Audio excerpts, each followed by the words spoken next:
ำหรับในนัดนี้เนาะพวกเขาก็มีการเตรียมพร้อมกับโบราณเนาะแต่ว่าพวกเขามีลีกในการแข่งขันแล้วก็พอแล้วลีกก็กลับมาฝึกซ้อมพร้อมกันในประมาณ2 อาทิตย์แต่พวกเขาก็ปรับตัวกันเข้ากันได้แต่ว่าพวกเขาเฮ็ดให้เต็มที่ในมื้ออื่นแหละออกมาส่วนตัวก็ที่กระตุ้นไอ้น้องแล้วก็สิพาทีมเก็บชัยชนะให้ได้อยากเก็บชัยชนะในบ้านให้ได้อยากให้ทุกคนไปเป็นกำลังใจให้พวก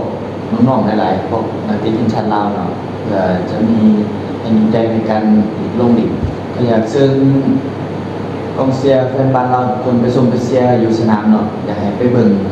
ไปเป็นกำลังใจหลายๆอยู่ในสนามเพราะว่าพวกน้องๆพวกนักกีฬาเองก็สิมีกำลังใจในการเล่นในการเล่นในการสู้เพื่ออยากชนะหรือเป็นกำลังใจให้ในเบิ่งในไลฟ์สดเนาะ